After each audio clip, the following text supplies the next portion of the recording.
might be some rain coming through.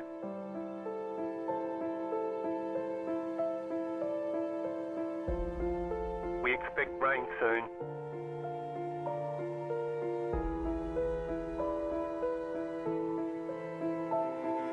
Rain is close.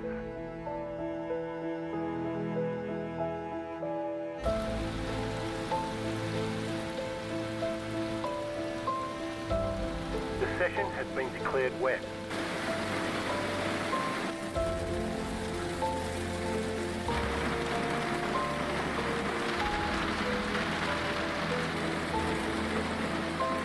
No sign of this rain stopping.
Rain is clearing up.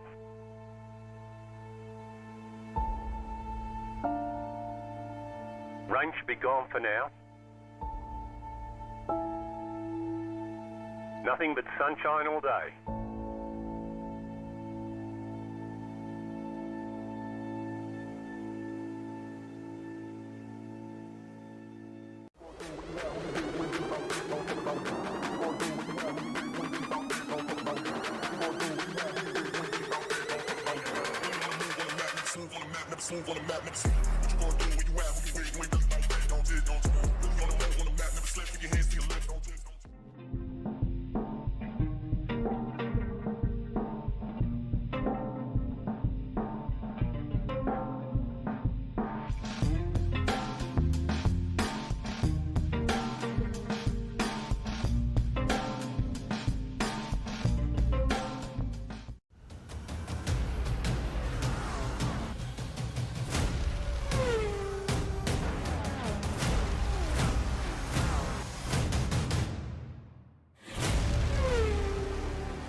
Welcome in, racing fans, to round 4 of the Throttle Freaks GT3 League, where the engines roar to life at the legendary Spa-Francorchamps as we dive deep into this iconic circuit. Each turn and elevation promises a thrilling spectacle. Tonight's 45-minute showdown will push these GT3 machines and their drivers to the absolute limit.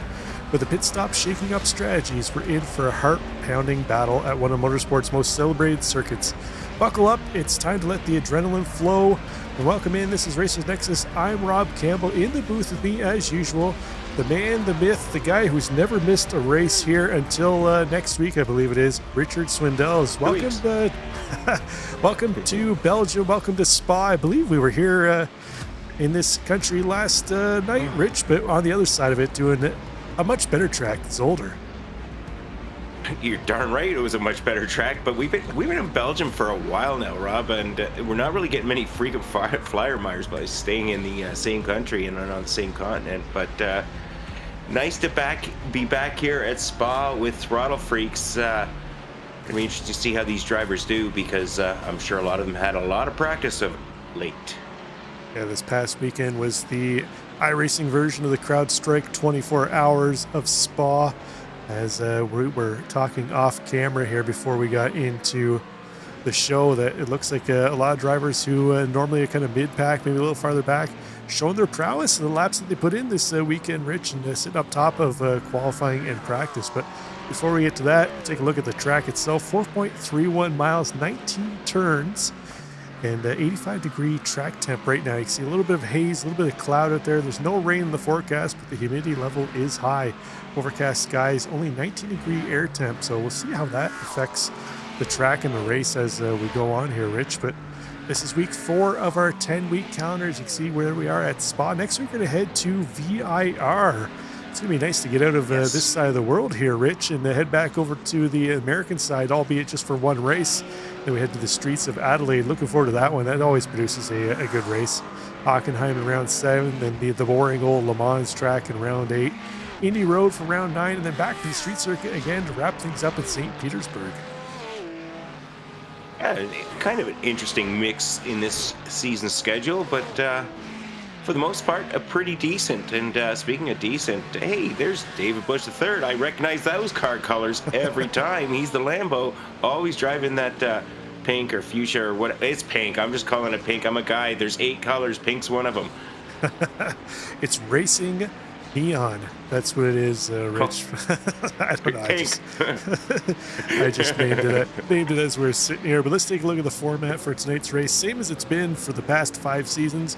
120 minutes of practice, 15 minutes of qualifying, which they're in right now. The drivers can set as many laps as they want. Open qualifying. That's why we see all the drivers on track at the same time. 45-minute time to race coming up. They will be carrying 50% fuel load, which means they're going to make a pit stop at some point in time in the race. They have unlimited tire sets, 0 fast repairs, fixed setup. So the only thing they can alter is the brake bias, no traction control, no sway bar adjustments, no suspension, no camber, none of that stuff. They are locked into the setup they got.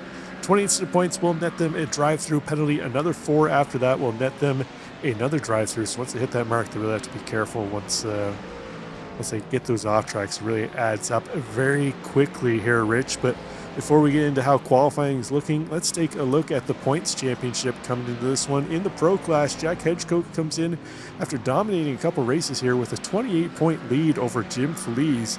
Josh Spears currently sitting in 3rd place, only 7 points back of Feliz. David Bush III and Ryan O'Connor are going to round out our top 5 with Cortez, Benson, Bird, Pineda, and Nicholas Gowen rounding out the top 10. What do we got going on in Pro-Am, Rich? In Pro-Am, Jason Park's got himself a 14-point lead right now over Colin McKenzie, who is in a tight battle for 2nd with Seb Gauthier, who's in 3rd, just 2 points back at 100. Jack Polyak is in 4th. Samuel Garcia is in 5th. And then we have Andrew Trickett, Josh Goen, Pete Mejia, Kevin Berquist, Jay Steffi rounding out your top 10.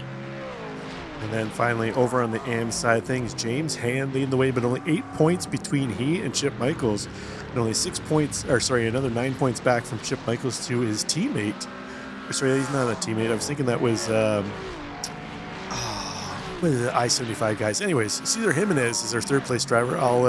That'll come back to me later on in the race, Rich. But Giovanni Sumagod in 4th place with Sean Provo in 5th. Kind of surprised to see him down in 5th. He's been fairly dominant in the M class the last couple of seasons. But Kyle Dewey in 6th, Ian Cabana in 7th, Taylor Shank, Doug Evans, and Max Gomez going to round out our top 10 drivers in the AM Championship. And then we have the Teams Championship. Rich, how's it looking over there?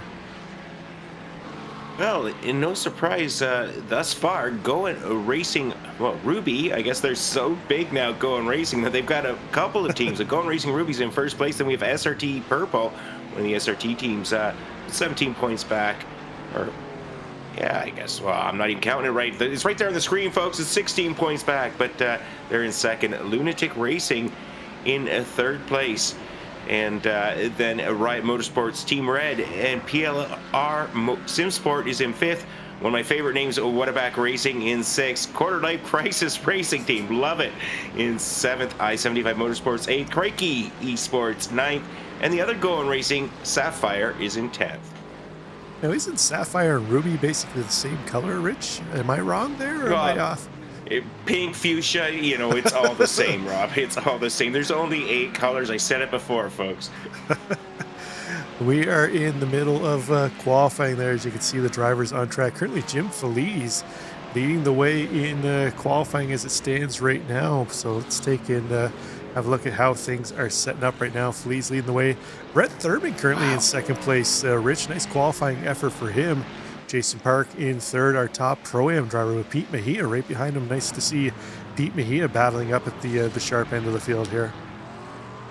Yeah, the two SRT purple teammates, 1 and 2, still got time for 2 more laps for some of these drivers. So that could all change, folks. As I say that, Gonzalo Cortez move up to second.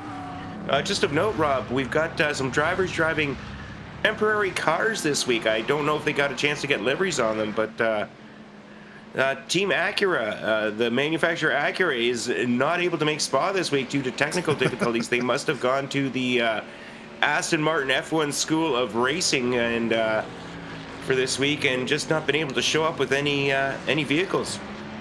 I think they got tied up in customs. I think that's what it was, Rich. They couldn't, improper paperwork on the Acura team to get into Belgium from Australia last week when we were racing up Bathurst, Mount Panorama. But yeah, all of our Acura drivers. Update from iRacing today kind of borked the Acura NSX for some reason. I know they were making a couple of traction control adjustments on the cars and so forth, so I'm assuming it has something to do with that. But our normal Acura drivers, Colin McKenzie, Brett Pancari, and I think it was Andrew Venero, the other one that was normally in the Acura, they've all had to switch into different vehicles this week. See Colin McKenzie on screen right now. He has taken the Mustang.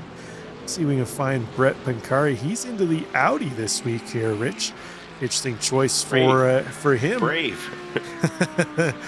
I think he's our lone Audi in the field, so we'll see how Brett does in the Audi. And I'm having to look here to see if Venero is in the field here this week. I'm not seeing him on this early. Yeah, he is. He's got the Aston Martin. Oh, is he? We got 45 cars on track here, so I'm trying to skim through to see where is Andrew Venero. He's in 24th place right now.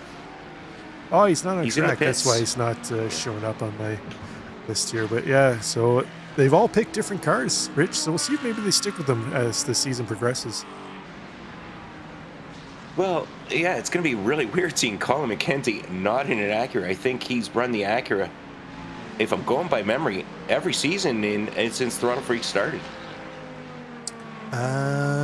Well, the Acura only came about midway through. I want to say around season 3 or 4. But yeah, since it's come out, he kind of flirted with the Aston a little bit last season, and then quickly went back to the Acura after it was proven itself not to be the quickest to start, which is kind of strange because normally iRacing gives it the ultra speed when they first bring out the car, and it's, they really have to BOP it the season after. But one of those rare occurrences where they bring it out, it was a little bit of a dog compared to the rest of the field. But speaking of dogs, Jack Hedgeskokes, who was, we were talking off camera, we thought maybe he was sandbagging Rich in practice. He was down at about 20th place in practice, and for the majority of qualifying here, he's been kind of in the teens. But that last lap, he just put himself up into pole position now, just ahead of Jim Feliz. So Jack Hedgeskokes is going to go back-to-back here again at Spa.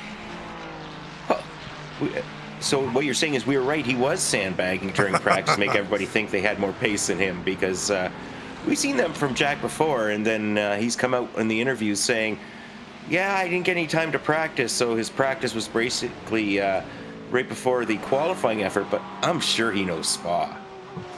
Yeah, I think he knows Spa. I think we asked him last week, and I don't think he had plans to run the 24-hour race, so it might have taken him a little bit more time to get up to pace here compared to some of the drivers who may have put in hundreds of laps this last week getting ready for the 24-hour race. But we're on board here with Matt Mars, driver who we saw last night racing at Zolder, so he's stuck around in Belgium as well with us, Rich. He's hopped over to the other side of the country to try his hand at Spa. Yeah, well, at least it's not in North America. Going across the country for a race the very next day would be difficult in Canada or the US, but not so difficult in Belgium apparently, because Matt Mars is back again in the mellow yellow. Yeah, no customs issues moving that McLaren from one side of the country over to the other, so we'll see how he does once we get it into the race. Currently sitting in 30th place. Now just looking to pick up our other camera car, James Hand, but I don't see him on track. Oh, there he is right there on track. He is just positioned right behind Matt Mars in the qualifying standings of that BMW, one of our few BMW drivers on track. So We'll see how James does. He's joined Team I-75 this season, Rich. And we know I-75 has been really competitive in past seasons, but it's like their two hot shoes were signed up for Porsche Cup, which unfortunately didn't end up with enough drivers to have that league run this season. So they've kind of taken the season off. We'll see if they come back next season, as they were potent last season and the season before. They took the team's championship to wrap up season 5. Yeah, they did quite well, but nice to see that James Hand has joined up with them, and the name lives here in Throttle Freaks, and they're doing all right so far. I mean, James Hand has certainly been a force in the amateur category. Yeah, James, one of those Stenmark drivers the last couple seasons in AM class. I think since Throttle Freaks kicked off, he's been as a mainstay in the AM class. Kyle Colbert driving the Corvette, which you love to see. It looks like he's got an interesting livery on that thing, Rich. I was trying to take a look at it. It looks like an alligator or something on the side. Maybe we can get a shot of that as the race goes on. But looks like our final driver on track is going to be Justin Welsh as he heads to the line here now, and that should pretty much wrap things up here for qualifying. Yeah, just point out to James Hand from the UK. So whenever we're racing here, folks, local time here in North America is anywhere from, I don't know, about 10:15 to, 6:15 p.m., depending on where you are. James Hand's racing in the middle of the night. It's 1:15, 2:15, something like that over there. So he stays up late to race with us and does quite well. Maybe he's just a night owl, Rich. Who knows? Maybe he's got a job where he works. Maybe he's got a job where he works at night. He's used to being up at the middle of the night, anyways. But we're just waiting for the final time to tick down on the clock, and then we'll take a look at the results here of qualifying. But before we do, why don't we take a look and see what else is coming up this week on Throttle Freaks? Throttle Freaks this week on Racers Nexus. Currently, we're watching Throttle Freaks on Tuesday, but rest of the leagues are starting to kick off the next week or so. You'll see tomorrow night the debut of the American Sim Racing Indy NXT League. On Wednesday night, Thursday night sees FMA back with their WEX Series. Special stage trucks on Friday. Always fun watching them. Breaking Bad comes back on Saturdays for their GT3 League, and then a full slate of racing on Sunday. There's FMA Gen 4 League, Apex this Mazda Cup, and then High Point Racing back with their GT3 racing. All coming up here in the next week on Racers Nexus. But there we go, Rich. The grid is set. Why don't you take us through the first 10 drivers? Yeah, starting on pole, Sandbagger Jack Hedgecoats in second place. We have Jim Feliz. On row 2, we got Miguel Vigo in third. We've got Gonzalo Cortez fourth. Fifth place, we got Bad Santa Brett Thurman in sixth. Jason Park. Seventh place, and Nick Cohen. In eighth place, our Aussie William Fenson. Ninth place, Herbert Pineda. In 10th, Pete Mejia. I gotta say, Pete Mejia looking sharp in that profile picture, Rich. Looking like a proper race car driver. 11th place, we're gonna find David Morris in 12th. David Bush the third. The Battle of the Davids in row 6. Row 7, Aaron Lewis in 13th with Colin McKenzie in 14th. Lucas Guyan in 15th place, and Ian Cabana in 16th. In row 9, we're going to find Eric Harmon in 17th and Dale Peterson in 18th. And right out our top 20, Seb Gauthier and Kyle Colbert. There's that paint scheme I was talking about. Looks like the crocodile alligator is surfing, Rich. It does. In 21st place, we got Josh going. Beside him in 22nd as Samuel Garcia. 23rd, we got Sean Provo with Jack Polyak in 24th. 25th place, we've got Ryan Bird, Matt Mars in 26th. 27th, we've got Josh Spears, Kevin Berquist in 28th. On row 15, Andrew Venaro in 29th, and Ryan O'Connor in 30th. 31st, we're going to find James Hand and Giovanni Sumo God. And then behind them in row 17, Andrew Trickett and Chick Michaels, 33rd, 34th, 35th, Corey Precker and Justin Welsh in 36th, 37th, Andy Mills, Doug Evans in 38th, and rounding out the top 40, Brett Pancari and Cesar Jimenez. Yeah, we got Tyler Schenk, 41st, Timothy Dunn, new driver, 42nd. 43rd place, Max Gomez, 44th, and Nick Hamilton. And rounding out your field tonight, not setting a time, is Jay Steffi. 45 cars set to grid here, Rich. Going to be a interesting one here tonight. we'll see how many cars go into turn one and how many end up making their way back out. But there you see the field heading through the final corner now. Jack Hedgecoats and Jim Flees going to lead them to the line. Barney's got that green flag ready to wave, and then we're going to head off into turn one, up Eau Rouge, down the Kemmel Straight, and into Lacombe for the first time. Here we go. Hedgecoats gets the jump. Massive jump over Feliz, who's going to have to try and battle Cortez on the outside now.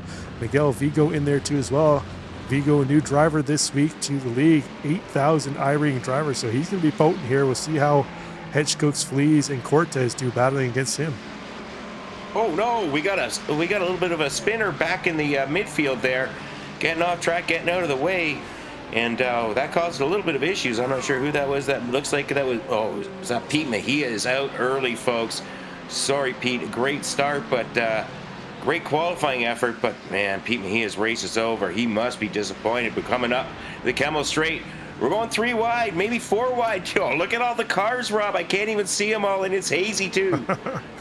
Yeah, the overcast skies aren't helping us too much being able to see the cars out there. But yeah, that was unfortunately Pete Mejia who suffered that. It's like race-ending crash early on. But Herbert Pineda, he's missing the front bumper on that Ferrari. Not sure what happened to him, but David Bush III looking to the inside of him. Pineda going to go off wide, spot a track where that top speed is what you need, and that's going to help. It's going to hurt him, dearly once they get into the high-speed parts of the track, as now we see Seb Gauthier make his way around. Herbert Pineda just bleeding positions at this time, Rich. Yeah, I think Herbert... Bergquist! Take a look later. Kevin Bergquist, big slide for the cranky esports driver. Somehow everybody avoids him. Kevin Bergquist back underway. Oh my goodness, he's lost 15 positions, but saved the car and everybody else for that matter. We'll have to take a look at that when things settle down a little bit. I don't know how he slid through all those cars and nobody cleared him out, Rich, but Kevin Burke is going to live to race another day. But let's head back up a little farther in the field here. Colin McKenzie currently up 4 spots into 10th place. Herbert Pineda back here still losing positions. He's going to need to try and get that thing into the pits here sooner rather than later. Rich, he's just got no top speed out there. But out front, Hedgecoats holding on to his pole position, although Feliz and Cortez have reeled it back in now. The top 4 looks like they're breaking away here from the bad Santa, or Brett Thurman, who's trying to hold back Jason Park. And William Fenson behind him. Fenson, nice run up 1 spot early on for him as he's looking to the outside, Jason Park. Meanwhile, at the same time, Park thinking about trying to make the move on the inside of Thurman. Thurman able to hold them both off, though. We got more carnage in behind Rich in the final quarter. Trickett's around. Chip Michaels, I think, involved in that too as well. Yeah, and then somebody else coming into the pits. I'm assuming that'd be Herbert Pineda, but it's Bergquist. No, Bergquist. Okay. Wow. I didn't think he took any damage, but obviously I was wrong. Bergquist into the pits. Anyhow, we're going to go back up to live racing where they're going up the Kemmel Straight. Taking a look at David Bush III sitting in 12th place where he started. He's got Seb Gauthier behind him. Seb Gauthier up 6 positions. Seb getting the interview last week. Looking for another one this week. He was the birthday boy last week as well, Rich, if I remember correctly. So he's trying to work on that good luck that he had last week. Maybe if we talked about to find out whether his wife made him a nice little cake for after the race or not. It was undecided at that point in time. Well, I made that up. I mean, it never came from the Gauthier household. That was all on me. Because I like cake. Hey, what can I say? It said Gauthier having a solid effort and also still loving that driver profile pick. Taking a look on the inset, we've got our leader, Jack Hedgecoats, with Jim Feliz falling behind, Gonzalo Cortez, just about 6/10 back. So those 3 drivers, actually the 4 drivers you count, Miguel Vigo, pulling away a little bit from bad Santa Brett Thurman. Brett Thurman still managing to hold off the rest of the pack for 5th, though. Yeah, it looks like things kind of cooled down up front. The top 4 trying to break away from the rest of the field, it looks like. And as long as they can stay in draft, they'll be able to do that. I think Brett Thurman has his hands full, but we see Kyle Kober make his way around David Morse, who's off track. Morse, rough start for him. He's down 8 spots here, Rich, early on. So we talk about how well David Morse was doing in practice. He was sitting up, I think it was 4th or 5th in practice at one point in time, but his race not unfolding the way he was probably envisioning, putting in those hot laps in practice. Well, I think, to be honest, fair. I think David. Oh, we'll take a look. I'll comment a little bit later on after we get through this little action coming up into chicane here at Spa to finish off this lap. Drivers now, not. I thought they were going to go side by side, but yeah, I think David Morse was up there where Herbert Pineda and Pete Mejia were. They were all kind of in that same area where they qualified, and I'm wondering if he may have got caught up in the little spin and slide and whatever else happened to Pete Mejia, and that may have dropped him back. But I'm making up stuff. I'm just making some assumptions. Take a look at Matt Mars sitting here in 21st place, up 5 positions. So Matt Mars, like in Belgium. Yeah, he did well last night at Zolder. Had that unfortunate spin, but still finished, I think it was in the top 7 or 8 anyways. Yeah, he was second. Second in class, yeah, but I'm talking about in the overall scheme of things. But doing well here right now. Let's head back up, a little farther up here. Brett Thurman and William Fenson starting to pull away from Nick Gowen now, who he's gotten around Jason Park, but he's got his hand full with Park and Aaron Lewis.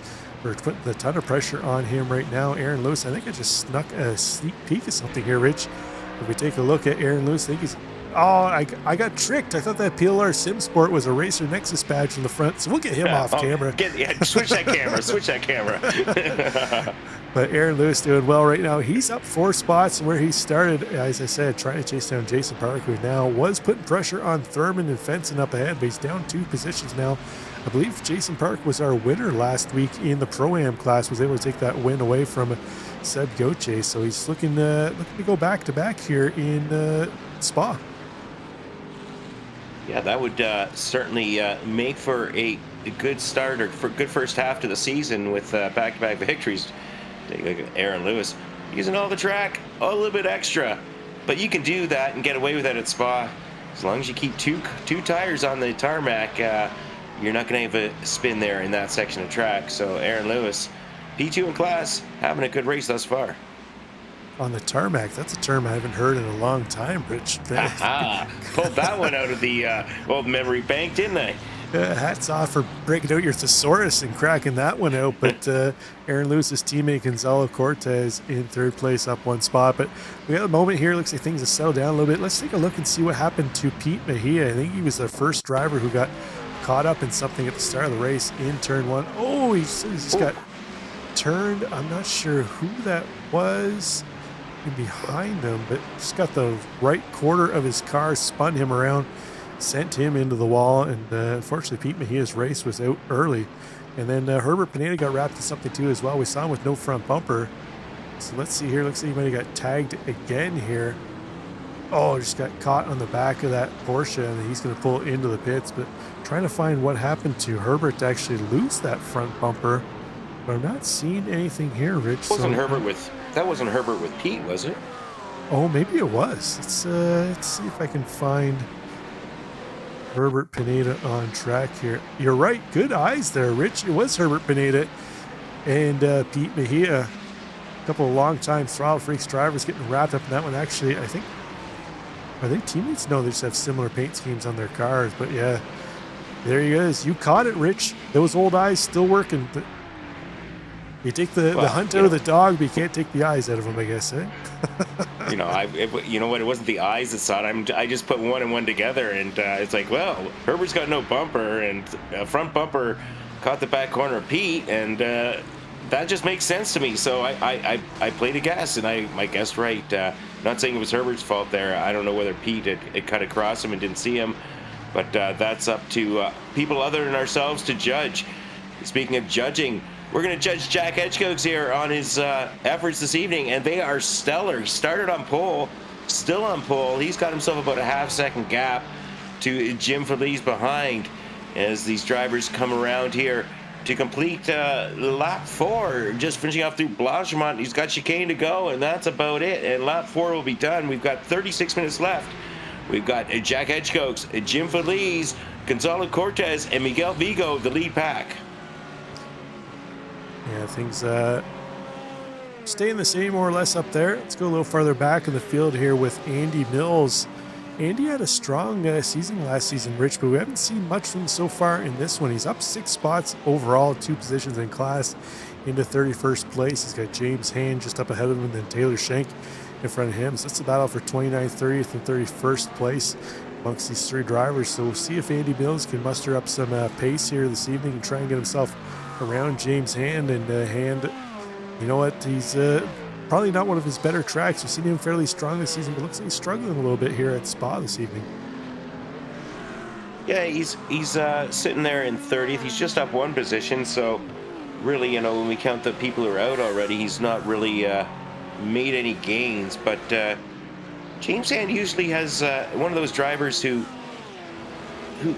makes his positions up as the race progresses. He manages to stay out of trouble for the most part, so we'll see how that goes for him. As we take a look at Brett Bancari using the rent-a-ride tonight, folks. Brett Bancari in the Audi.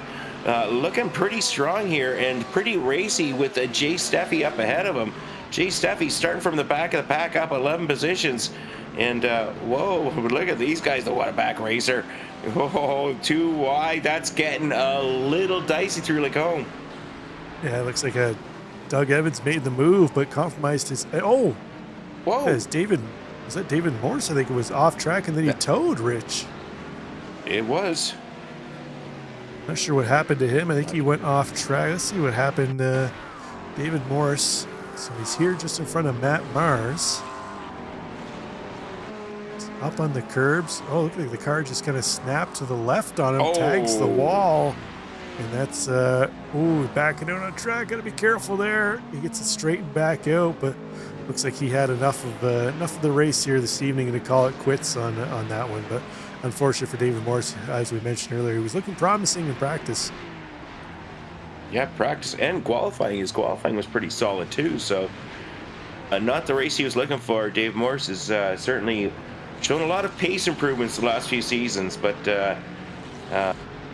not having the thrill of a lifetime this season so far.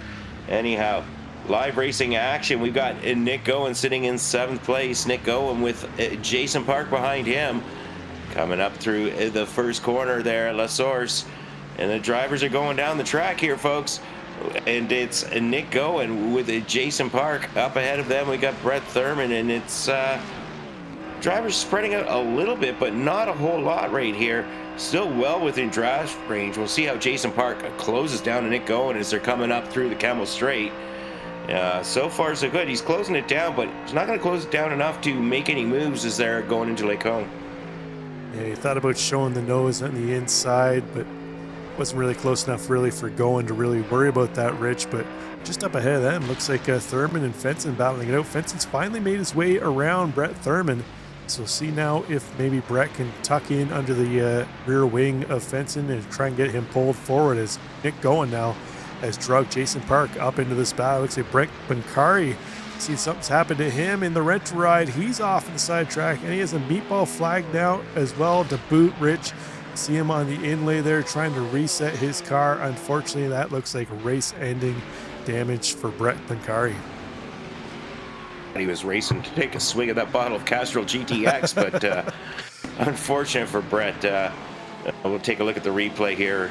Brett always having a nice, entertaining setup. Whoa! Oh, what? That was bizarre. I wonder if he had some kind of hardware issue, Rich. There was nobody around him, and then it was. Let's see if we can get maybe a shot from the blimp here to see.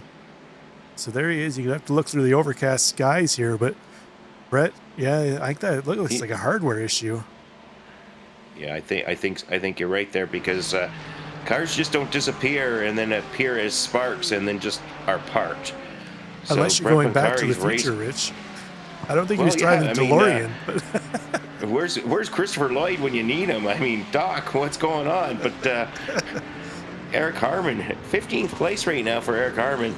He's up 2 positions, and with Crikey Esports, Ian Cabana up ahead of him. And you know what? David Bush III just up ahead of them. So Ian Cabana, he's on a heater tonight. He's got some pace. Ian Cabana looks like he's the lone representative here for the Crikey Esports drivers doing well here tonight. It looks like they picked up Corey Precker on the team this season, but Ian Cabana currently sitting in 14th overall, Precker back in 27th, and then we saw what happened to Kevin Berquist. Actually, we didn't take him catch and see that slide, Rich. As you mentioned, I could have swore he made it through and didn't get tagged by anybody, so I'll take and see if I can find of a flag where he went off track. We take a look. Maybe he did get a little bit of damage through that somewhere. But up front, Hedgecock still leading the way over Feliz, Cortez, and Vigo. Basically status quo for these four as we're nearing the 15-minute gone mark in this race. 7 laps into the race right now. It looks like these drivers kind of biding their time towards the end of the race, Rich. Yeah, the 4 drivers up at the front of the pack right now, all very experienced, and I mean, it's our first time seeing Miguel Vigo, but with an 8,000 I rating, I'm guessing he's 4 times as fast as I am, folks, and so none of these drivers, all these drivers, well experienced and know what they're doing, know when to push, and I don't think anybody's really pushing for the lead right now who doesn't have it. They just want to stay in contention, up with the lead pack, maybe save a little bit of fuel, and maybe make some gains that way. But the 4 drivers right now, Miguel Vigo in the Aston Martin in 4th, they're holding about a 3-second gap over the next pack, which is now led by William Fenson. You know what? I'm loving seeing that Aston up at the front, Rich. Heck yeah. Separating those Ferraris. You can go and eat horse feed, Ferrari drivers. But I think I might have found the Kevin Bergquist incident, unless he crashed again afterwards. But let's take a look at this one here first and see. No, this was after he came back out, I guess. So I'll keep looking to see if we can flag here. I think Kevin going to pull into the pits and call it a night on this one. But see if I can continue to search to find that one, because I'm really am interested to see what happened. But his teammate right now, Ian Cabana, in a battle with Eric Harmon and Josh Goen. It's a battle for 14th, 15th, and 16th place on track. They got David Bush III and Seb Gauthier just up ahead of them. Yeah, Ian Cabana, like I said earlier, doing a great job. Oh, cutting the nose off there of Eric Harmon. Now they're going to go side by side. This can get a little dicey. Harmon it looks like he got the better exit, but no, maybe not. It looks like Cabana's holding him off on the inside, but you can't go too wide through here, can ya? Can ya? No, you can't, but they didn't. And wow, using all the track, all the runoff, that's going to cause a little bit of a stack up behind him. Ian Cabana getting through cleanly, and Harmon and Goen are losing a lot of pace. That's going to let Kyle Colbert get up there and get the Corvette into the mix, and he's battling with Josh Goen. Yeah, Goen had to go wide off the right-hand side heading up Eau Rouge. Got himself a slowdown, and then I should mention allowed Colbert to get through. But a little bump in the back there by Josh Goen on the rear bumper of Colbert. He's got to watch, he's getting a little damage on that. But Dale Peterson up into this battle now too as well. So it looks like we're going to have 5 cars battling it out for 14th place. But I think this time I have found the Kevin Bergquist incident, Rich. So let's take another look here at this one here for Kevin Bergquist. So we see him there heading into your favorite corner, Puhan. Oh, he got some help. Oh, he got spun. Slides through it. Yeah, he made it through there without any contact, but probably got a little bit of damage on the left rear. Maybe the suspension was pooched as he went through there. I'm not sure which one of the SRTE cars got into the corner of him, but there we go. That's what happened to Mr. Bergquist early on. Yeah, it was good crash avoidance by the rest of the drivers, but unfortunate for Kevin Bergquist, a long time. He's been here since day one, folks. Him and Ian Cabana, the Craig Esports drivers. And his race is all but over. But going on board here and taking a look at Colin McKenzie, driving his rent-to-ride, the Ford Mustang. Hopefully it goes better for him than it went for Brett Bakari in the Audi. So far, it looks like it is. Maybe Colin McKenzie's been driving the wrong car, Rob. Although he's had some good results this season, so maybe he is. 3rd place right now in class. Top 10 right now, up 4 positions. I think it's safe to say the Mustang that likes to run in a straight line, Spa probably works real well for it. A lot of straight lines, high-speed racing here for the Mustang. It's probably one of the better cars, even though I know iRacing made some BOP changes. Well, not necessarily BOP. They made adjustments to traction control settings on the GT3 cars today in their update. So I was hoping maybe it would have made a little more parity in the series, but I think why we're seeing a lot of the Ferrari drivers up at the front this season is just the fastest drivers this season have chosen to hop in the Ferrari. As a few of the other leagues that we cover in GT3 racing, we're seeing some of the quicker drivers not driving Ferraris are still doing still winning the races we normally see them win. So I think it's just one of those things here that the Ferrari is the belle of the ball to some of these drivers, but I think really any of the cars can do well, as we're seeing Miguel Vigo prove that in 4th place with the Aston Martin. Well, and the other thing I think is once the drivers made their decision to start the season, they're kind of locked in there. If I'm going from memory here, you can't really change your car without losing your points. If I'm wrong, so be it. But you know, once you start with a car, you're kind of obligated to stick with it, and that's why we've got so many Ferraris, folks. But what we do have is a good battling here. 20 minutes into this, we're 20 minutes in already, Rob. That's crazy. William Fenson still holding off a bad stand on Brett Thurman, Nick Gowen, and Jason Park. So this pack is still going on. And Jason Park, our lead Pro-Am driver, continuing to have a solid season, sitting 8th place overall. Yeah, Thurman now getting some pressure from Nick Gowen in behind. These 4 drivers have been basically locked bumper to bumper here the last couple laps, as we see Gowen dart out to the left-hand side of Thurman, going to try and make the move around the outside into the final set of corners. Can he get it done? Thurman fighting back on the inside. Ooh, Thurman holds onto that spot, but got a little wiggly coming into the corners. He applied the throttle down, had to collect it up. That's going to allow Gowen to look to the inside here into turn 1. I think he's finally going to take this position away, but Thurman not just going to give it up. Oh, squeeze him. Jason Park loving this as he's tucked in behind the Mustang. It's just a matter of which driver is he going to choose to bump draft here with, Rich. I see Jason Park getting on the binders. You don't usually see that going down the straightaway, folks, but wise move by Jason, because 2 doesn't go into 1 there. Not often. We saw what happened earlier, and Jason Park said, yeah, it's pretty early here, and I'm leading my class. I don't want to be taken out just yet. So watching the drivers ahead, Thurman going side by side. It's Thurman going on the inside. Now it's Thurman on the inside, going backing out of it wisely. We're going to go around some more. Jason Park right all up there in the back end of Nick Gowen. So, wow. Great racing. 6th, 7th, and 8th places. Yeah, Nick Gowen looks like he really wants to get around Thurman as quick as he possibly can. Well, they battle. That's allowing William Fenson to open up a gap there. You can see Fenson just up ahead of him. He's loving seeing that. He wants some more of that, Rich. He's like, yeah, I love that. I'm going to buy some more. Where do I deposit my, where do I swipe my credit card to get more of that action in behind to let me pull away? Sitting comfortably in 5th place now, and he'd love to see some more of that. But while that trio battles it out, that's actually allowing Aaron Lewis, Colin McKenzie, and Lucas Nguyen to catch up in behind here, Rich. That's 9th, 10th, and 11th place. We might have about a 6-7 car battle here for 5th back to 11th place here shortly. That's what we want. I mean, come on.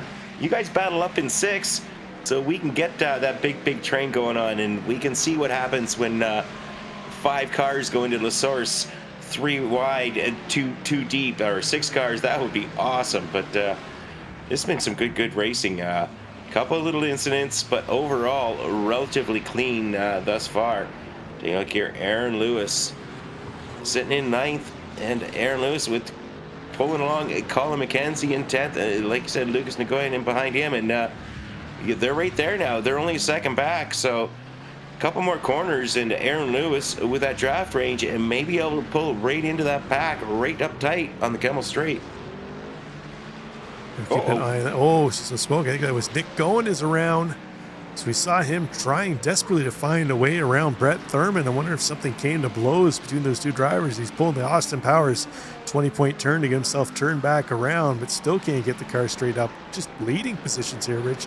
Down to 22nd. Probably going to lose another couple more before he gets going straight here. Rough turn of events there for Nick Gowen. Let's take a look and see what happened to him. So they're heading into turn 1. He's in behind Brett Thurman.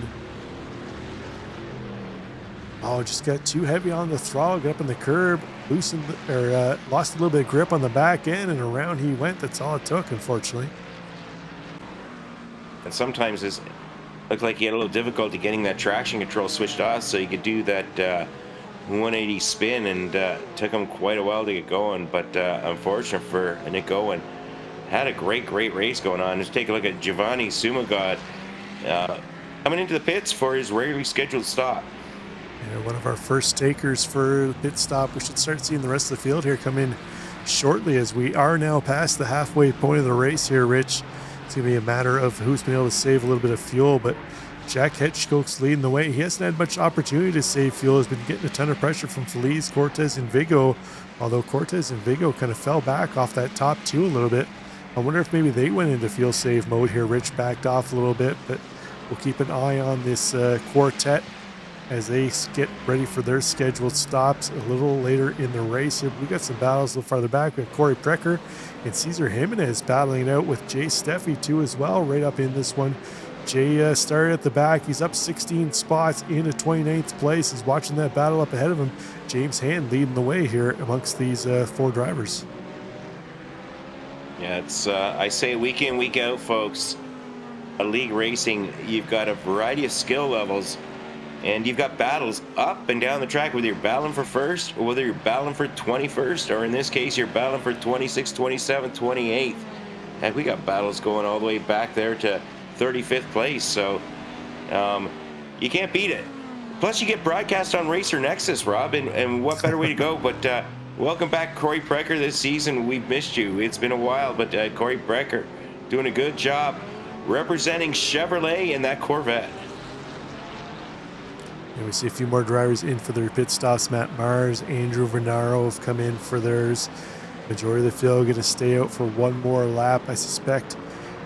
Probably next time by we'll see them in, Rich. It's really tough to go that extra lap here at Spa with it being such a long lap. You really have to save a ton of fuel to get one more lap out of your race here. But as we see Corey Precker and Cesar Jimenez, they're battling up. Sparks flying off the back of that Corvette as they head up Eau Rouge to see if Jimenez is able to utilize the draft here to make a move at the end of the Kemmel Straight here, Rich. It looks like he's getting the draft he's going to need. Precker's going to go defensive on the right-hand side, realizes Jimenez is not getting the run. He's going to pull back over to the left and get himself set up for the opportune entry into the corner here where he doesn't have to compromise it by going defensive. Up ahead of them, you see James Hand dropping a tire into the dirt, kicking up a little bit of smoke. Steffi doing the same thing as well in behind him in the Mercedes. I don't think we've seen Jay Steffi in the Mercedes this season. He's been switching cars basically every week, but I wonder if he's found one he likes yet. Yeah, I'm not sure, but you know, every time he switches cars, he manages to get the livery switched in time. So Jay Steffi trying out something a little different here, but up a little closer to the front. David Bush, the third in 12th place, having a good battle here with Seb Gauthier up ahead of him. Ian Cabana, still first place in class, 13th overall, up 3 positions. Great race going on for Ian Cabana. Kyle Colbert also in the mix there. New driver here, driving the Corvette in 14th, up 6 positions. You see on the inset there our leaders coming into the pits. Hedgecock's, Cortez, Vigo, Feliz, though, going to try his hand at one more lap here, Rich. So it looks like he was able to save enough fuel in behind Jack Hedgecock to go around one more lap. We'll see how that works out for him. Hopefully he's got enough. He's done the calculations right to make that extra lap count, Rich, and he doesn't run out on the backside. But this battle here between Precker, Steffi, and Jimenez, I'm not sure who that was that went off track. That might have been Andy Mills. I think it was. That went way out wide, but we got a car blinking on the inside. I think that's Chip Michaels that was having connection. No, it wasn't. I'm not sure who that was. There's something ahead, but that car, definitely a connection issue. You hate seeing that. Majority of the field coming in for their pit stop here now, with only a few select drivers able to leak out one more lap. 3 of them being Colin McKenzie and Jason Park. They're going to go around one more time. Both of them in the Mustangs. Wonder if that's an interesting move there from the Mustang. Maybe they found a little bit of fuel sipping savings in that car, Rich. Well, Colin McKenzie's usually pretty good at keeping the getting that extra lap no matter what he's driving, whether he's in the Acura or I guess now in this week he's the Mustang. And Jim Feliz has been known to stretch it out, stretch the legs of his vehicles a little bit as well. So it's interesting to see how this all sorts out. Jack Hedgecock's sitting in 4th place, and the de facto leader, depending upon where Jim Feliz comes. So we'll find out in about 2/3 of a lap. Yeah, right now it looks like Jim Feliz is on the back half of the track, about halfway around. So we are only using the Grand Prix pits, not the endurance pits that they would have had to use this weekend if they ran the 24-hour race where they had to go through both sets of pits and then out the long pit exit where you weave yourself up around the hill and you come back out at the top of Eau Rouge, Rich. So a little bit of a shorter pit stop here required for the drivers. We're seeing only about 41, 42 seconds cone to cone time. And it looks like most of our top drivers only 14 seconds in their stall for refueling. Yes, take a look at Jim Feliz. He made it. He got down to pit road. He got down onto the pit lane, and he's got enough, even if he's out of fuel, to coast to his stall now. Jim Feliz right now, first overall. Will he be first after his pit cycle? We'll find out shortly as we take a look at Jack Edgecoats on the big screen. We got Jim Feliz in the pits on the inset. We've got Jack Edgecoats coming around through chicane. Feliz now getting his service. It's going to be, I think it's going to be blah, blah, blah, Jack Edgecoats. But there we see Feliz making his exit, but Edgecoats is by him. He's got a little longer way to go than Feliz, but wow, this is going to be a lot closer than I thought. Actually, Feliz is out ahead of him, but now we've got Edgecoats with a run of steam. He's going to be piling on the pressure as they're going up the Kemmel Straight. And don't forget, Edgecoats already has his tire pressures back up to where he needs them to be with that extra lap. It's going to take about half a lap for Feliz to get them back up where he wants it. So he's going to have to go defensive here, Rich, if he wants to stay out front. But looks like these two Ferraris have opened up a heck of a gap over Cortez and Vigo in behind them. As you see Edgecoats late on the brakes, trying to make the move around the outside of Feliz. They almost came to blows there. Edgecoats had to correct not to get into the side of Feliz, but that's going to compromise their time a little bit. That's going to allow Vigo and Cortez to maybe close that gap a little bit, but these two drivers here are slower in their stalls. Having a look at Jim Feliz, only 13.4 seconds in his pit stall. Rich, the only other driver in the 13-second time slot was Colin McKenzie, 13.4 as well. Both those drivers went that extra lap for the fuel, so hopefully they took on enough fuel here to get to the end, Rich, and we don't see them needing a push to get to the line. Yeah, I think Feliz is Feliz will be fine. He's a veteran driver, and it's not his first rodeo, folks. William Fenson, fastest pit stop of everybody, 13 flat in his stall, and cone to cone, 40.4 seconds. So him and Feliz throwing down some heaters in pit lane. They got the pit crews working hard. Certainly makes it easier on the drivers when the pit crew's doing their job. So Fenson, 5th place right now, and got himself a little gap of 1.5 seconds to Jason Park and Brett Thurman. Brett Thurman, the big loser in that exchange there between those three. He's dropped a couple positions. He's down in 7th now. Yeah, rough pit stop for Brett Thurman, but yeah, William Fenson going to have to buy that pit crew a little bit of ice cream and some beers after the race, Rich, if he manages to hold Belgian on to beer. 5th. Belgian beer. To hold on to 5th with some Belgian beer and some French fries, and it'll be all set. Beer and fries, but let's go a little farther back in the field. Here we got a battle here between Aaron Lewis, Kyle Colbert, Ian Cabana, Dale Peterson, Josh Goen, as they battle it out for that is 12th place back to 16th place, and we still see David Bush III and Seb Gauthier. They've been locked bumper to bumper since the drop of the green flag here just up ahead of them. They've kind of been just hanging around in front of all the battles that we've seen, Rich. They haven't been able to pull away, haven't gotten involved in anything, just kind of been just out of reach of the battle of those cars that we've seen. Yeah, just out of reach, and Seb Gauthier, 4th in class, looking to get on the podium. He's got to get by Bush the 3rd, and then up a few more seconds to get up to Lucas Nagoyan, but so far that's not happening right now. Bush the 3rd keeping them at bay. On the inset, Jim Feliz continues to hold off Jack Edgecoats. Jim Feliz, after his pit crew did stellar work, they've earned themselves some beers too, folks, so Feliz holding off Edgecoats. Bad on the big screen. Kyle Colbert, we're following his train of cars. He's with the Aaron Lewis up ahead. We've got Ian Cabana in behind, and a whole slew of cars. Was that 6 cars all in that train? Maybe even a little bit more now. I'd love to see it, folks.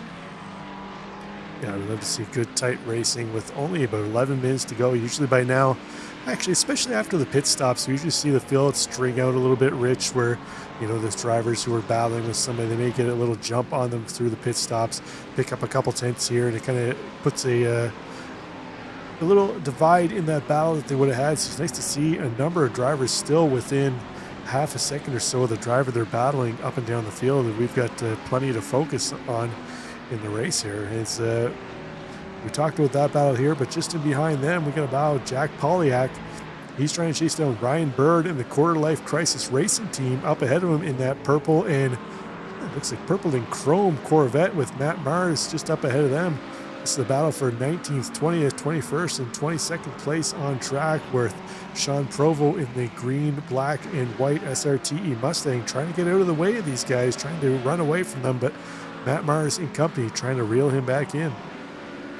Yeah, Matt Mars, second in class right now.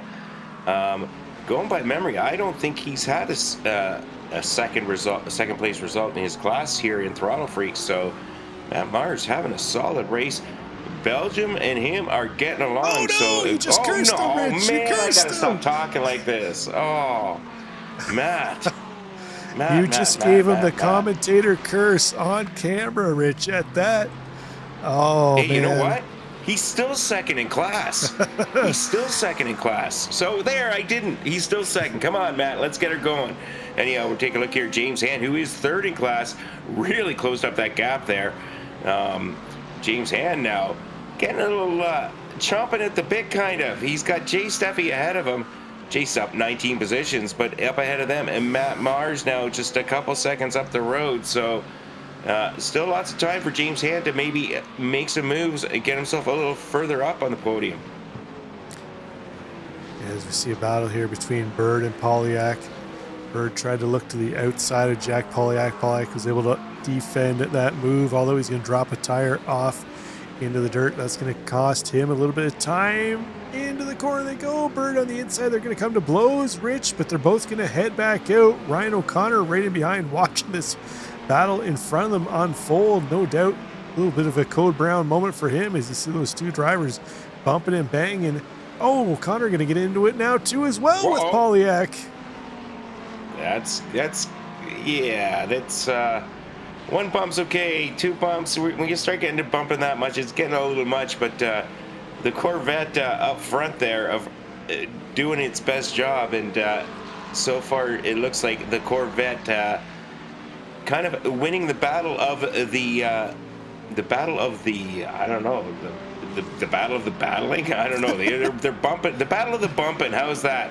Corvette's a little bit stronger. It used to rubbing wheels. So right now, Ryan Bird holding off Ryan O'Connor and Jack Polyak. I don't know necessarily if you'd think the Corvette would be much of a heavyweight fighter in a fight, Rich. That's something maybe you would reserve more for the Mustang if you were going into a street fight. Oh, connection issue there for Ryan Bird. As you see O'Connor look the outside, Bird and O'Connor are going to have a little bit of a left-hand side tap. That's going to allow Polyak to look up the inside again too as well. So these drivers not done duking it out, Rich, as you see on the inset, our battle for top spot with Feliz and Hedgecoats. Looks like Hedgecoats just content now to stay in behind Feliz. Actually looks like he got a slow down heading up like Eau Rouge, so he's going to have to serve that. That's going to work out well for Feliz, but these drivers in behind still going at it. Samuel Garcia trying to get up into this battle now. The Quarter Life Crisis Racing Team teammate of Ryan Bird. So Polyak and O'Connor right now, the meat in a Quarter Life Crisis Racing Team sandwich. I wish I was quarter life instead of three-quarter life racing, but good job there, Samuel Garcia. He's where he started, 22nd place, but right in the mix in this battle here. Oh no, Josh going. It just hasn't been in Josh's day. That was Nick the other going that spun earlier, so a rough day for the it's Goins. It's not the Going racing day, I guess. Yeah, they're both together on track there. We see Nick in behind Josh now, so they're going to have to try and rely on Jack Hedgecoats to bring it home for the Going Racing team for all the glory here this evening. But let's first take a look at what happened to Matt Mars. We only caught just the tail end of it there as Rich gave him the old commentator curse, but let's see how he ended up spinning. I think it might have been similar to what we saw a couple of the drivers. That's 2 nights in a row I did that to him. Oh, sorry, Matt. There was a Matt Mars moment, and now let's see if we could take a look at what happened to Josh Going. We caught him sliding on the sidetrack, but did he get a little bit of help here? Looking way up on the inside. Oh, he just kind of drifted out into traffic there. Caught a little bit of that curve and kind of threw him off to the left And unfortunately for him, there was just a number of cars there, and bumping and banging came to blows, and off into the kitty litter he went. I don't think anybody else caused that to him, unfortunately. Just like you said, a little bit of understeer, a little push off the curb. But taking a look here at Dale Peterson in 15th place. Dale Peterson having a good battle here, trying to get by Ian Cabana. Ian Cabana still leading in class in the AM class. So Ian Cabana, a very impressive race this evening. I don't think we've spoken to him this season. It'd be nice to have a little chat with him after the race if he can manage to hold this on. And Ian Cabana, Craigie Esports driver, representing the team well after the earlier issues of teammate Kevin Bergquist. I'm having a look here, Rich. Looks like Dale Peterson has no taillights and no rear bumper on the back of that McLaren, so doesn't seem to be hampering his top speed at all, but I'm kind of surprised. Well, car's lighter now, Rob. It's lighter. Normally that hampers your top speed quite a bit, but it looks like he's able to hang with Ian Cabana. I wonder if he got out of the draft and he was the lead car, he might feel a little more of the effect of that. But interesting there. I'm not sure where he lost that rear end damage, but that's what the back end of a McLaren looks like, folks. Yeah, it's only about what, a $50,000 repair if my math is somewhat mathing. I know it can't be cheap anyhow. Up towards the front, though, battling for the final spot in the podium, we've got Gonzalo Cortez holding it right now in the Ferrari over Miguel Vigo in the Aston Martin. So it's going to be one of these two drivers, and something really bad happens. They're driving real close right now, but up ahead of them, it's a 4.5 second gap to Jack Hedgecox in second. So battles right now, first and second, third and fourth. So who's going to get first, Feliz or Hedgecox? Who's going to get third, Cortez or Vigo? We'll find out soon, folks. We're on lap 18. We got 3.5 minutes left. Expected to go about 19 laps tonight, and maybe 20. Yeah, depends how quickly Jim Feliz puts in that last couple laps here, whether we get that extra lap in or not. But yeah, we're going 20. Feliz has got that gap now up to 7/10 over Hedgecox. Hedgecox just within the draft of Feliz, so he needs to try and hang on there as they head up the Kemmel Straight, try and close that gap. Last time by, Hedgecox had the slowdown, cost him a bunch of time. Well, Feliz was able to open up that gap, so we'll see here now if Hedgecox can utilize the draft to close back in and get himself set up here for a last lap battle for top step on the podium here in Pro Class as well as the overall. Yeah, right now it's one thing to catch somebody, which, you know, Jack may do if all goes according to his plan. It's another thing to get by them, and Jim Feliz, ever since that pit stop, has really done an exemplary job of driving and keeping Jack Hedgecox at bay. Both drivers basically the identical pace. Their best lap time was the last lap for both of them, both low 2:16s. Yeah, they've definitely been the belle of the ball here tonight, Rich, with Hedgecox holding the quickest lap of the race, 2:16.10, only 600ths quicker than Jim Feliz. So they've put on a show here tonight. Can they bring it down to the line? Who will cross first? We're going to find out in 2 minutes. Well, it'll probably be a little more than 2 minutes because they're going to pick up the white flag this time by here, Rich. So we'll have the remainder of this lap plus one more. So probably about 3 minutes or so, we'll find out who's going to win round 4. Yeah, but wow, is Jack Hedgecox? He knows the end is near, and he's really turning it up. I think he's found 11 on the fuel pump gauge, or the fuel pump setting. He's turned it up from 10. He's up to 11, because why? It goes to 11. 11's bigger than 10, folks. We got Jack Hedgecox closing right down on Jim Feliz. Here we come down to chicane for the second last time. They're going to take the white flag from Barney. It's going to be this lap is the last lap. We got Jim Feliz holding off Jack Hedgecox. We'll find out soon what happens. Yeah, there they go past the start-finish line, picking up the white flag. Last time around for these two drivers, can Feliz hold off one more charge from Hedgecox here up the Kemmel Straight. Will Hedgecoats have enough to find a way around before they hit Puhan? It's probably the next best passing opportunity here, Rich. So here we go. Up Eau Rouge they go one more time. Can Hedgecoats muster up a move? Can Feliz defend it? We're going to find out in about 10 seconds. Yeah, here we go. You know what, Rob? I haven't said Puhan once this race, so let me call that section, please. It's my favorite corner name on this track. Jack Hedgecoats going to the outside. Jim Feliz protecting the inside. They're going side by side again. Hedgecoats got the nose ahead. Now Feliz got the nose ahead. They're battling hard. Both drivers wanting the victory. Oh, Hedgecoats going down the inside now. Feliz, Hedgecoats side by side. They're going through, and oh my goodness, this is amazing racing here, folks. Here we go. We're coming up to Puhan. Yeah, we wanted to say it.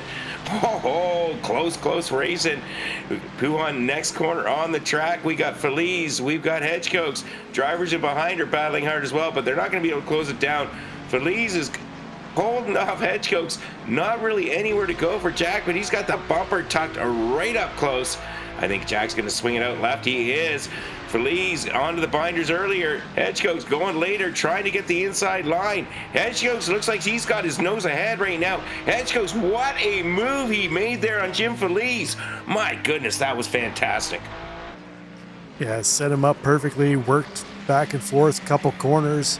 Feliz did everything he could, went defensive as much as he could, made that Ferrari as wide as possible, but unfortunately for him, Hedgecoats found a way through. Now, can Feliz mount a charge through Blanchimont into the final chicane to make that move here, Rich? Last opportunity for Feliz to try and get his position back at the sharp end of the field. Hedgecoats defends. Feliz going to try and take the grass. It's going to compromise his entry into the final chicane.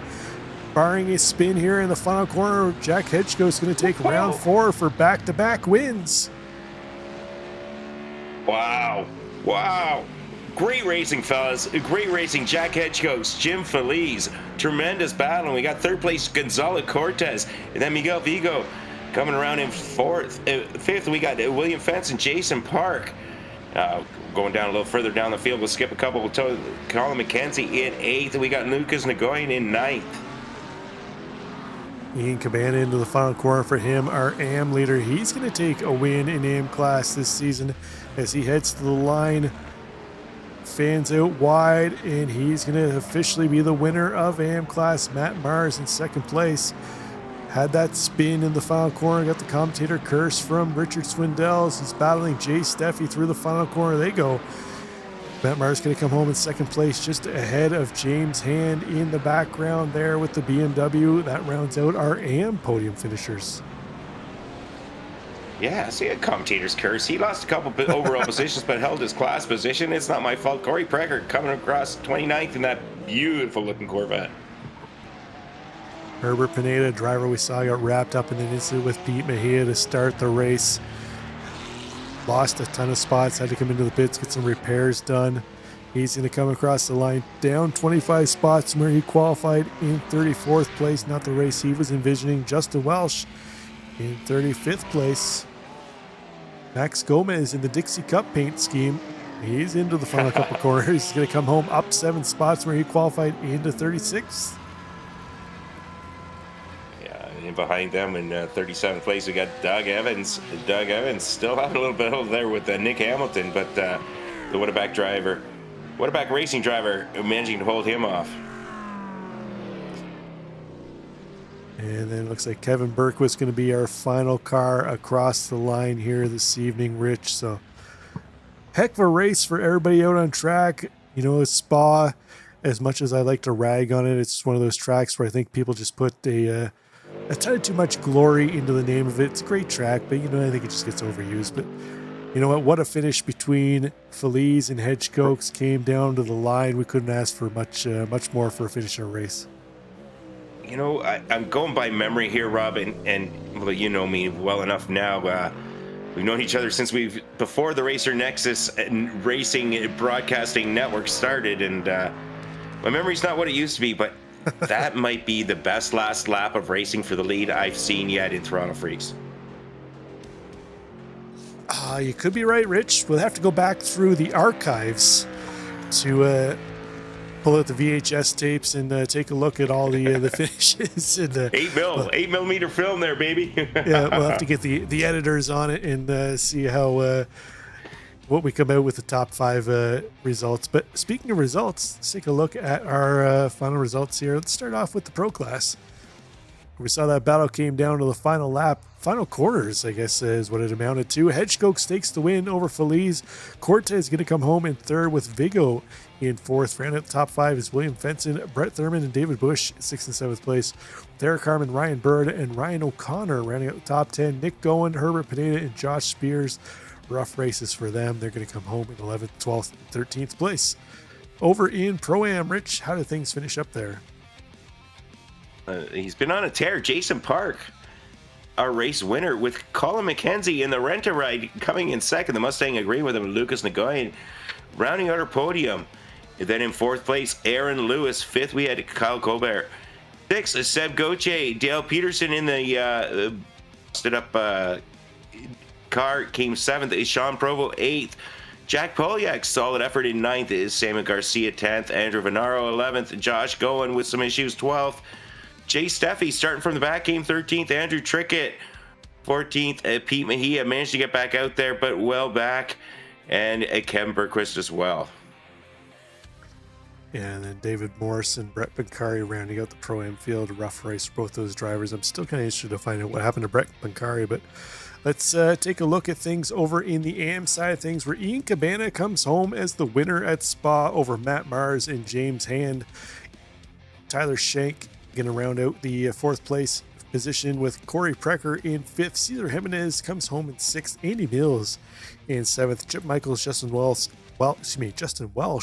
and Max Gomez round out our top 10 with Evans, Hamilton, Sumo God, and Timothy Dunn rounding out our 14 AM drivers here this evening, Rich. So we got some, look at how fast these guys are going. They got a little bit of extra turbo boost in the cars there. Hey, that must be that DeLorean. Yeah, they came back from the future with a little extra power, but we got some drivers in the booth here waiting to check.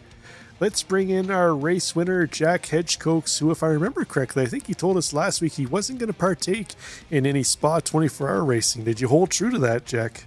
No, I said I was. I just didn't know if it was official or league. I just show up and drive, and I did show up and drive. Oh yeah, it didn't go too well in that 24-hour, but I'll take the win in here for sure. So we got something good out of Spa this week. Rich and I were talking as we were watching practice and into qualifying. We're kind of talking a little bit of smack about you, where you were sandbagging, you were sitting back in 20th something position during practice, not really wanting to show your speed, and then I think you even waited to your last lap in qualifying to put it up on pole. So it looks like traffic is not the greatest around here. There's some cars you're like, yeah, I'm going to draft, and if you catch them in a bad spot, there goes your lap. And usually I don't show up until I get off of work just before this, so I get home with 20 minutes. I show up, driver's meeting, and then quali. I don't get much time to do the practice in here, so it's all beforehand. But yeah, I got lucky with my last lap. I got the tiniest bit of draft on that final straight through Blanchimont, and that gave me the lead. But honestly, I don't know if he wanted the lead around here, if you saw that first half. It was a cat and mouse game for sure. Yeah, Rich mentioned it after the race. He has proclaimed your battle between you and Jim on the last lap the best battle that we've had in Racer Nexus Throttle Freaks history between the two of you for the win. But kind of give us a little insight into that. It looks like you guys were being about as courteous as you could while going door to door battling on that last lap. Yeah, I was talking to him. Shout out to Jim. That was we were talking. It was insane. I didn't know. There's plenty of times when you try to go around the outside of somebody in one of those corners and they dive it deep and you get bumped and spun into. So shout out to him. I know he's probably bummed I got him, especially having to catch him those last couple laps after I got a slowdown. And he was very courteous in the final corner. I really expected to get the chrome bumper going to the final corner. It moved out of the way. Yeah, that's insane. That's probably that's probably one of the best battles I've had for a win on the last lap I think I've ever had, to be honest. It was insane. Next week we head to VIR, so I suspect we'll see you battling again, possibly with Feliz again, heading down to the line. But before I let you go here, Jack, anybody you want to give a shout out to cheering you on at home and helping you through everything? Shout out to Dad, like usual. I already got a text from him, so I think he was watching. So probably talk to him after this, after talking with the team. And shout out to Jim. He made it. I mean, we were together the entire race, and that was an amazing last lap battle. I'm gonna go watch that after this with everybody. And shout out to the team for everybody showing up tonight. I think some of us did have some, from what I heard while I was driving, not so good races. So hopefully can do better at VIR, but shout out to everybody that showed up and this week. Excellent stuff. Well, take care, Jack. Best of luck next week heading into the halfway point of the season. We'll talk to you then. All right, thanks, guys. See you next week. That was our race winner, Jack Hedgeskokes. Let's bring in the man he battled down to the line in the last lap, Jim Feliz. Catch up with Richard Swindells. Hey, Jim. Wow, what a race. Yeah, that was a great battle with Jack. Unfortunately, kind of came out on the wrong side there, but yeah, it was very tactical in the first half. I think second place there was actually the right place to be, and I was able to save a ton of fuel and go that extra lap, get out ahead. And I thought I might have just opened up a big enough gap when he got that slowdown to hang on to it, but I knew he had great pace as well. And yeah, came back and some pretty good wheel-to-wheel racing there to kind of finish things off, and just couldn't quite get the last move or get that move done into the last corner. But an exciting race nonetheless, and hopefully we put on a good show for everybody watching the broadcast. Well, I don't know about the people watching the broadcast, but the people doing the broadcast loved it, Jim. I mean, just loved it. It's telling Rob, we've covered every Throttle Freaks race ever, and going by my weak memory, that had to be the best last lap for the lead we've ever seen. Unfortunate for you, you came out on the short end of the stick, but your strategy tonight seemed to be the right one. You saved fuel in the first half.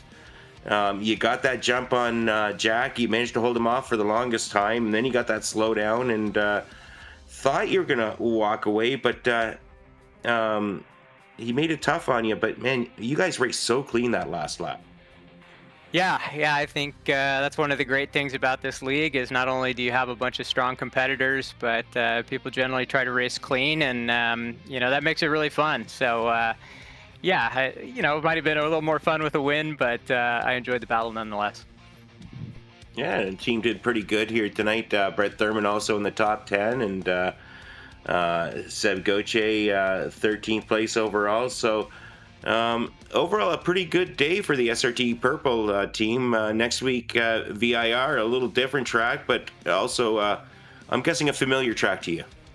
Yeah, unfortunately, probably familiar, but not necessarily one of my favorites. Pretty technical. It's got kind of a weird flow to it.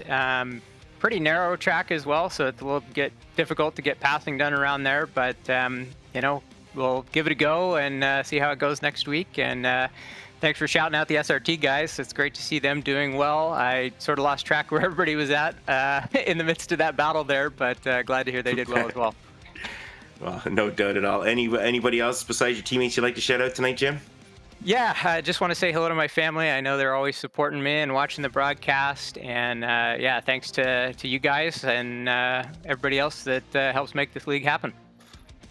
Yeah, well, Stephen Hudick, I believe, I'm going by memory, was cheering you on in the YouTube room. So, well, congratulations on second place. I'm sure you're a little disappointed it wasn't first, but thanks for the great show. We enjoyed it tremendously, and we'll see you next week.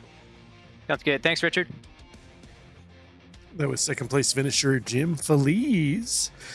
I suspect he's probably going to be coming back with a little bit of burr in his side, Rich, next week at VR, trying to take that win. You hate losing it on the last lap, but you mentioned a heck of a battle. But let's bring in our final driver on the podium in pro class as well as overall, Gonzalo Cortez. Gonzalo, you and Miguel had a nice battle heading down to the end there, but unfortunately, the two of you just couldn't quite keep up the pace that Hedgeskokes and Feliz has. But overall, final step on the podium, not much to really cry about at Spa, I would assume. No, it was a tough one. Those two guys were way faster than we were. I was trying to stay with them and try to save a little fuel, but then their pace was a little stronger than mine, was actually a lot stronger. So then I was like, well, forget saving fuel. I just got to try to keep up with them. And then I made a small mistake. And after that, it was just like, they were gone. So it was, by that time, I was just like trying to keep what's his name behind me. And it was kind of hard. So yeah, this setup was a lot different than my spot 24 hours. So I couldn't get the car to rotate. It was, I had to wait for him. I probably should have practiced with this setup a little more, but it's okay. It was fun still. Yeah, you definitely probably have a little more understeering car in the fixed setup than what you would have had in your freer open setup running the 24 hours. But we head to VIR next week. How comfortable are you feeling heading into there at potentially getting yourself a win? I sucked at that track, but I would try my hardest for sure. There's one turn that I always die, but I would definitely give it my all, trying to keep up with these guys. Excellent it's stuff. It's a fun track, though, other than that. Yeah, VR is one of those tracks where it seems like drivers either really love it or hate it. It's tough because it's quick, it's flowing, but you don't really have any runoff if you make a mistake, and that grass is unforgiving. You go a long way away from the track. So we'll see how you do next week, battling it out in the pro class and for the overall championship. Before we let you go here, Gonzalo, anybody you want to give a shout out to helping you along each week? Yeah, just my teammates, PRL Sim Racing, and then proud of them for.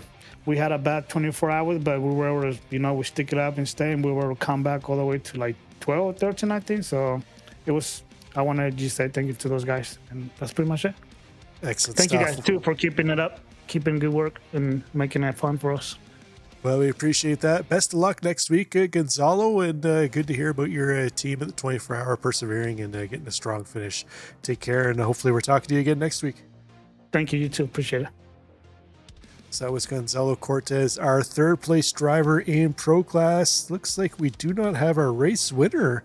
No Jason Park this week, our Pro-Am winner, so we're going to have to bring in our second place finisher in Pro-Am, Colin McKenzie, to catch up with Richard Swindells. Hey, Colin, congratulations. The rent-a-ride seemed to work for you. Yeah, the Mustang somehow made it work tonight. Definitely missing my NSX, but I'll take it. When did you discover that you were going to be running the Mustang as opposed to the Acura? Was that just a game? Was that today? Yesterday? You couldn't have had much practice in it. No, it was probably around like 5 p.m. Eastern, so a couple hours before practice started, I started getting messages that's like, have you seen this? Like, can you race tonight? And so, yeah, I had to decide on something quick, and luckily we ran a couple 24s in the Mustang, so I'm pretty familiar with it. So, well, that explains how you chose the Mustang. Obviously, you had a lot of laps, so that certainly helped, but... yeah, I mean, you've had some good results this season. I think you were second. You're on the podium week 1. You're on the podium here week 4. You're sitting second in points in Pro-Am. What's been the turnaround this season? I think it's just trying to tell myself it's a long season and I don't need to rush any results. I think that's it, and just take every race one at a time here. And it seems to be paying off for me so far this season. Well, it certainly has, Colin. Anything you'd like to say? I know that you're certainly very involved in Throttle Freaks and making sure that Throttle Freaks is a place to race on a Tuesday night. We appreciate what you're doing. Anything you'd like to say to the people considering Throttle Freaks for their future racing?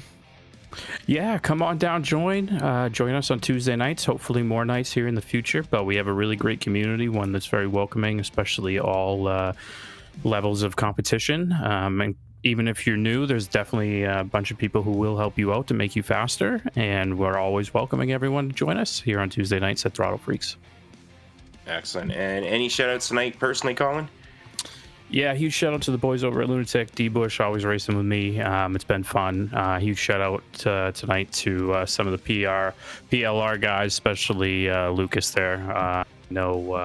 Yeah, a little thing at the end, but it was a hell of a good race all around from everybody. Awesome. Well, congratulations, Colin. We're looking forward to seeing what you can do at VI, or hopefully back in your Acura.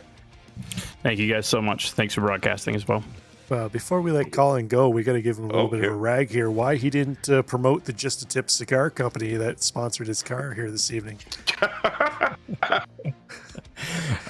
there is something about Just the Tip cigars that they haven't paid me enough yet to do the shout out. Hashtag no free ads.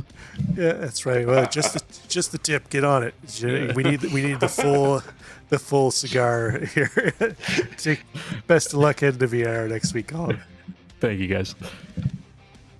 That was second place finisher in Pro-Am class, Colin McKenzie. Let's bring in the driver he was battling with to the line here. Comes home third in class, Lucas. Third place in Pro-Am class at Spa. That's probably a nice finish. Were you envisioning finishing that well at the start of the race? No, honestly, not really. I think I just happened to get pretty lucky, avoid a lot of wrecks, just bring her home, really. Now, the PLR SimSport team, look like you guys got a couple teams in the league this season. Well done for Gonzalo Cortez. He came home third in class. You came home third in Pro-Am. Aaron Lewis did well in Pro-Am too as well. Having a look, trying to remember who the other driver was off the top of the head. But were you guys working together all week, prepping for the 24-hour, and just kind of transferred over into this race here tonight? Oh yeah, 100%. I mean, completely different setup, but we were running the Ferrari, so it wasn't too big of a transfer, but getting a bunch of laps in always helps. Now, we were talking to Gonzalo earlier about VIR next week. He said he's not overly a fan of it. He struggles with a certain particular corner where he goes off the track every time. How are you feeling about taking the Ferrari next week to VIR? I'll be honest, guys. I don't know any of the rest of the tracks that well, so this might be as good as it gets. Well, you better go to school this week and learn those corners, Lucas. Is now you've set that expectation. You got that podium position. We're expecting it the rest of the season now. I'll do my best. Hopefully, at least this one race was entertaining for you guys. It certainly was, Lucas. Hey, Richard here in the booth. Can I just ask you a quick question so we quit butchering your name? Couldn't you just pronounce your last name for me so we get it right next week? Oh, the easiest way to pronounce this is like W-I-N. Win? Well, that will be easy. I can pronounce 3 letters. No problem. We had, I don't know if you watched the broadcast, but I think it was week 1, maybe, Rich, where we were discussing it. My daughter had a teacher who had the same last name, and she said it was, she had the class call her Mrs. Nguyen was the way she had it. And then Rich was like, yeah, I think I got a co-worker, and they say it's, what'd you say, Guyan? I think it was Rich, something like that. It's something like that, yeah. One of those names seems to have about 20 different pronunciations, but we'll get it next week. Lucas Wynn, congrats on your third spot, Lucas. We expect to see you go to school and get yourself on the podium again next week at VIR. Thanks, guys. I'll do my best. I mean, but I can't promise anything. Take care.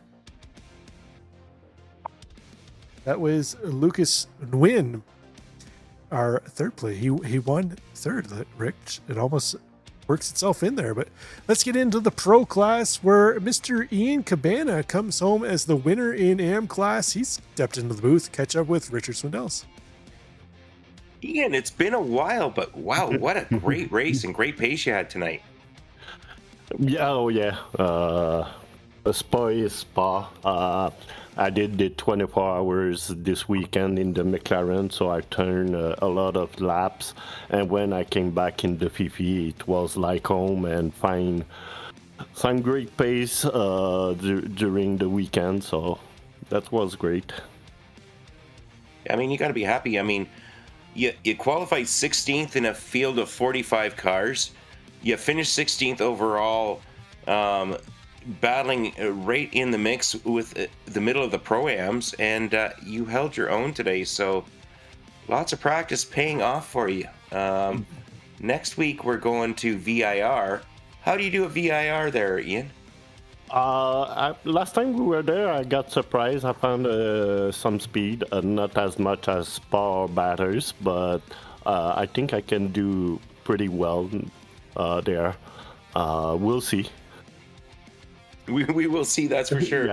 Yeah. Wasn't the best night for your teammate, unfortunately, but Cranky Esports, I love the team name. You guys have been here since day one with Throttle Freaks, and always nice seeing you battle up there for a podium and getting a victory here. I think, was this your second victory here now?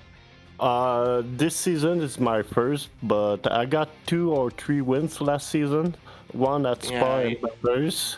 And yeah. We should race a Spa every week. Yeah, yeah. Batters or Spa alternate every week. It will be great. It's probably Batters is one of my favorite track with Nürburgring and Sebring. So yeah. Yeah, well, we don't have Nürburgring or Sebring on the schedule, so you took advantage where you could. Anybody you'd like to thank or give a shout out to tonight, Ian?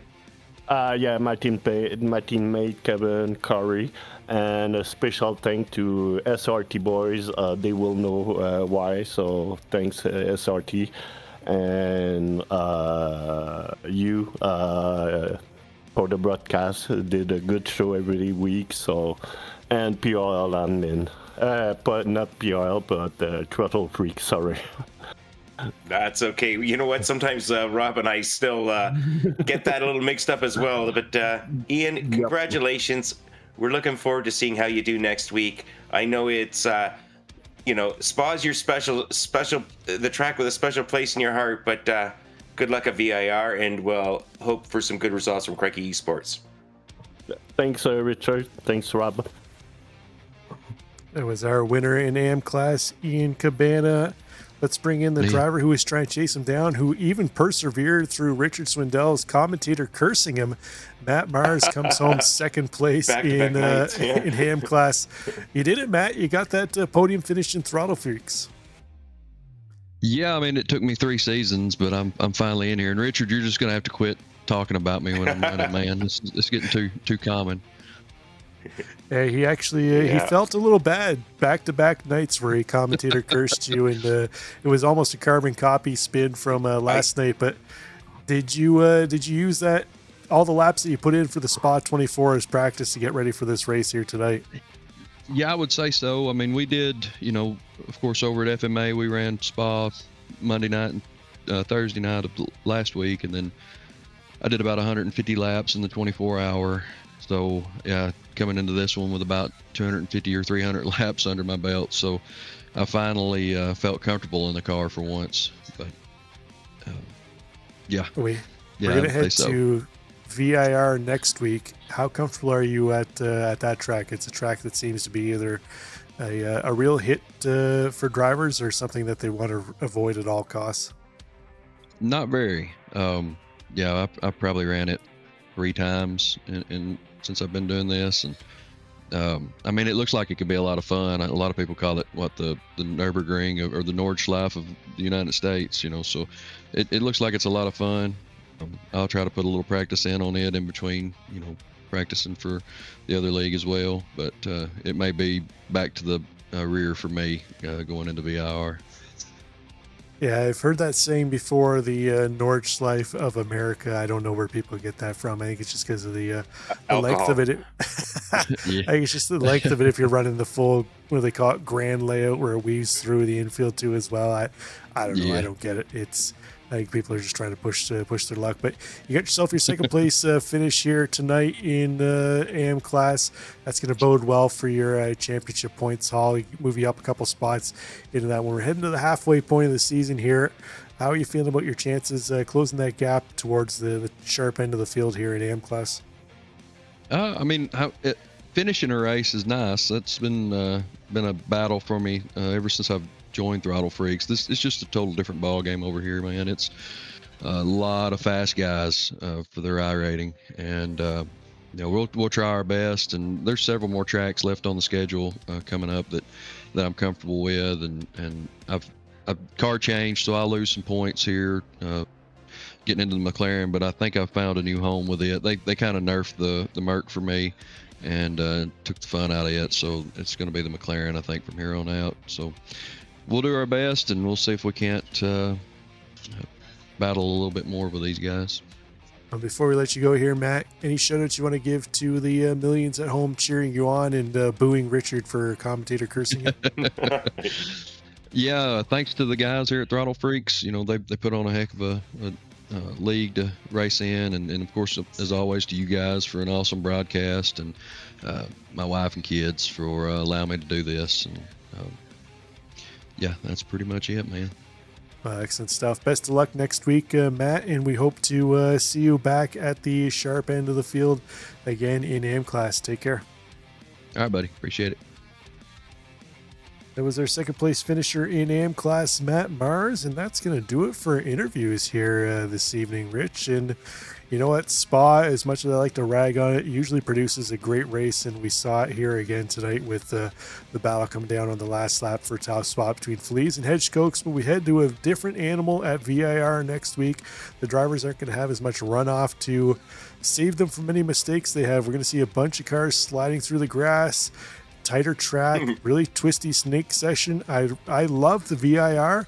I don't know how people can't love it. It's just one of those tracks I really enjoy driving, but I'm looking forward to next week. How about you? I am as well, and should be interesting. It's going to be a big change from what we saw tonight, but for some reason I think we're going to see similar drivers up at the pointy end.